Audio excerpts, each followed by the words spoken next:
And it's so apparent that you, Jimmy, Howie, Michael, have such a close group. Like, very. Over the years, how did it become that close? Because you guys started this thing. You guys started Fox. It started with Howie, Jimmy, and Howie, myself, and Jimmy. And then after 3 years, we all knew Jimmy was going back to coaching. He wouldn't say anything that had a bite to it. He was very protective, and so you just knew, you know. But he started. Then he left for 5 years and came back. So that's really been the foundation. Howie and I are basically the long-standing foundation because we started from scratch and we're still there. And then the show, when Jimmy came back from coaching Miami, he decided then to be a part of a pregame show and to be part of it, really part of it. In other words, football's over coaching-wise.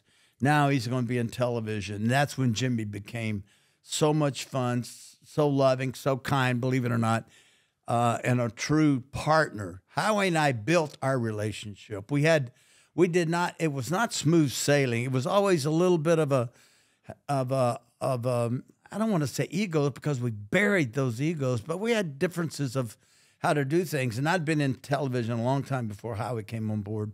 And Howie and I literally worked ours out and became like brothers now. And did that fairly quickly. And so our understanding of how to do the show and Jimmy's understanding, and then JB, James Brown, who was with us and started, he was our Kurt Menefee. He left and went to CBS. I worked with JB. Yeah. And then Kurt came on board, and Kurt was the best thing that ever happened because Kurt's a football fan. Yeah. Kurt's a football man. Yeah.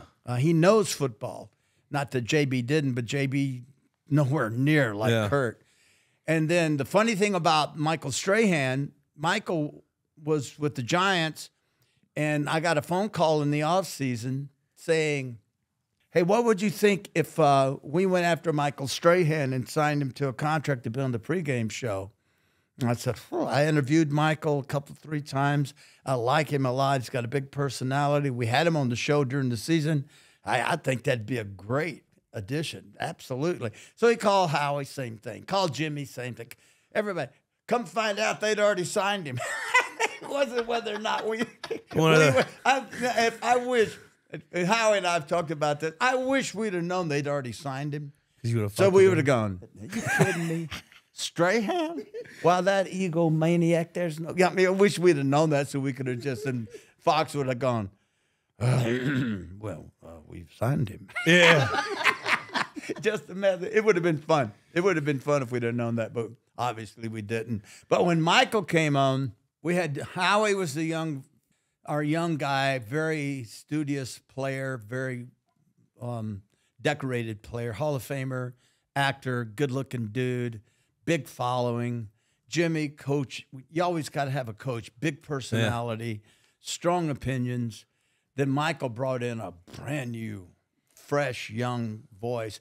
And I've always been Uncle T. Uncle T. I've always been the guy that just sits there and kind of makes you laugh. And then I kind of like watching the kids play in the yard, and I'm over there drinking coffee going, all right, kids, it's time to come in this house now.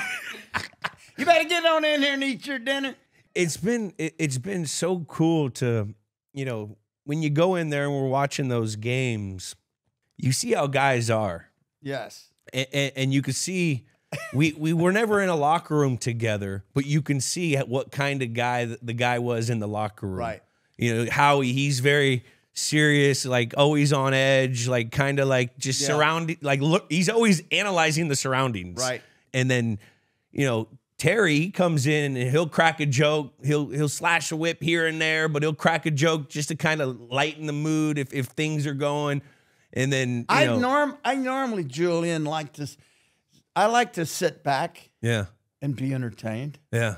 I don't really try to add a whole, especially in the mornings. Yeah. Because they go off. Yeah. And I just sit back there and I'm entertained by it.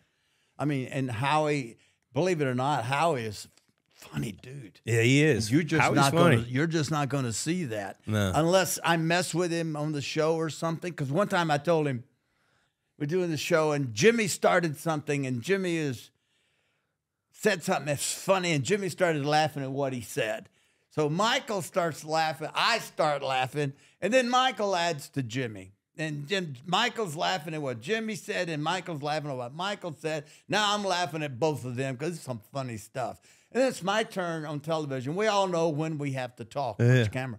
So then I add something to what Michael said, to what Jimmy said. Now 3 of us are laughing, and we're beating the dads down because, seriously, we think we're Rodney Dangerfield. I mean, we think we have really entertained in the millions out there. And then it goes to Howie, and Howie, with all this chaos going on, you know, the outside linebacker, Bucky Buck, has got a sprained ankle, and he won't be starting, but Spinal Cord Johnson will be taking his place against the Buffalo Bills this week.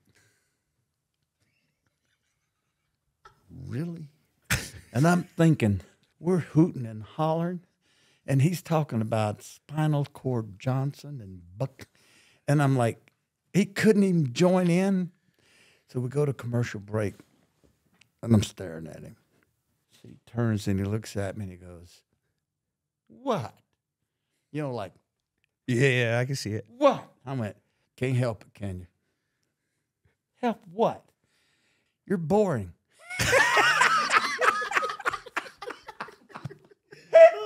And we started laughing, and nobody knew what we were laughing at. But I couldn't help myself. I'm just really, you got to bring this down. But that, in effect, what he did was funny. Yeah. You know? No, it's an awesome dynamic to watch, and it's been a pleasure just to get in and let you. You guys like having you in because I think it's good for you. You got a pretty good crew over there, and I think it's good for you to see that we truly do care about one another. It's a locker room. Enjoy one another.